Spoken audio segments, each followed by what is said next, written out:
All right, let's dive right in. The MCU is hurtling towards its biggest threat ever, and trust me, it's probably not who you were expecting.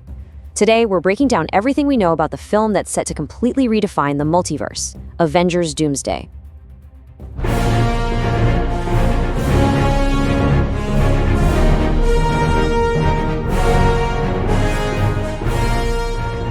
Reality is thinning. You know, this chilling line from the early marketing, it isn't just some cool tagline. It's the absolute heart of the crisis our heroes are facing. The very fabric of their existence is literally being torn apart. And that sets the stage for a villain unlike anything they've ever seen before. So, how are we going to unpack all this? Well, first, we'll get into the shocking reveal of the new big bad. Then, we'll explore the cosmic catastrophe he claims he can solve. After that, we'll look at his absolutely terrifying solution, the historic team-up of heroes needed to even try to stop him, and finally, the dramatic real-world story of how this movie even came to be. So, once the dust settled from the Infinity Saga, the question on everyone's mind has been, who could possibly top Thanos, right? Who would require an even bigger team-up than the one that fought the Mad Titan? Well, after years of rumors, speculation, and a massive creative pivot from the studio, Marvel walked on stage at San Diego Comic-Con and dropped one of the most dramatic reveals in its entire history. And wow, this tells you everything you need to know about the new direction. The ultimate threat is Victor Von Doom. And in an absolutely stunning twist, he's being played by the man who built the MCU itself, Robert Downey Jr. He's not coming back as a hero, but as one of Marvel's most brilliant and fearsome villains. This really sets up the whole conflict. See, Thanos was like a force of nature, cosmic, chaotic, random. Doom is the exact opposite. He represents absolute, calculated control. He's not trying to balance reality with a snap of his fingers. He's trying to master it, to bend it to his will through pure intellect. So that begs the question, right? Why would reality ever need someone like Doom? The answer is pretty terrifying. It's because the heroes are failing to solve a problem that is literally erasing existence itself. The whole crisis of the multiverse saga boils down to one concept, the Incursion. And this isn't some theoretical, far-off threat anymore. It's happening right now. Entire universes are literally crashing into each other and being annihilated. And the consequences are just catastrophic. Universes are just winking out of existence. Time is all over the place. Our heroes are having memories of lives they never actually lived. Earth 616, our main reality, is holding on, but just barely. The old way of doing things, just reacting to threats, it's not working anymore. Heroism has failed. And who steps into that power vacuum? Who thrives in that kind of chaos? Victor Von Doom. And get this, he doesn't show up as a conqueror. He presents himself as the only person with the mind and the will to be a savior. And here is the core of his chilling argument. He claims he's seen countless timelines. Timelines where the heroes win, where the Avengers succeed, and the universe still dies. So what's his conclusion?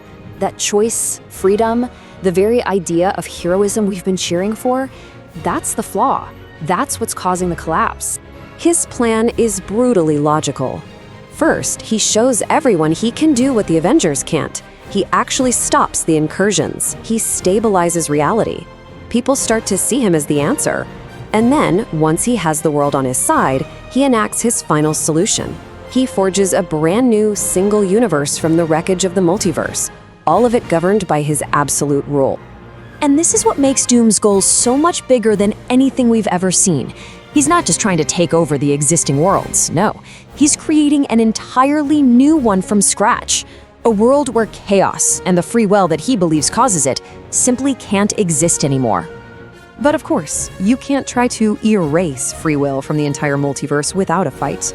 And the threat of Dr. Doom is so immense, it forces an alliance on a scale we have never ever seen. We're talking about the largest gathering of heroes in movie history. So get this, the initial cast announcement confirmed over 24 major heroes, 27 plus, and Marvel has already teased that this isn't even the full list. The sheer scale is it's staggering.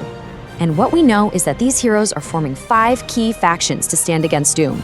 You've got Sam Wilson's heroic Avengers, the combined might of Wakanda and Talokan, the full Fantastic Four is finally here, The original X-Men from the Fox movies are back, and you have the government-backed new Avengers. It's unbelievable. And if that roster wasn't already insane, we've got confirmations for Doctor Strange, Spider-Man, and Hawkeye. Even Peggy Carter is back. But the reveal that completely broke the internet, it came in that very first teaser, confirming the return of Chris Evans as Steve Rogers. The original Captain America is back in the fight. Now, a team-up this massive, facing this specific villain, that doesn't just happen by accident. The behind-the-scenes story here is a saga all on its own. It involved a huge creative pivot that basically reshaped the entire future of the MCU. So, if you remember, this movie was originally announced as the Kang Dynasty. But after actor Jonathan Majors was fired, Marvel went back to the drawing board. They brought back the directors of Infinity War and Endgame, the Russo brothers. They retitled the film Doomsday, and then they made that blockbuster move to cast Robert Downey Jr. as the new big bad, Dr. Doom, completely resetting the course for the whole saga. And all of this, the new villain, the story, the stakes, it all leads to what makes this movie so fascinating. The fight against Doom isn't just about who can punch the hardest or assemble the biggest army. It is an ideological war for the very soul of the universe. And in the end, the movie is going to pose this impossible question, not just to the heroes, but to us in the audience. If Dr. Doom actually succeeds, if he creates a stable, orderly world where everyone survives, but no one is free, do the heroes have the right to tear it all down? Is the chaos of freedom worth risking total annihilation? That is the terrifying choice at the very heart of Doomsday.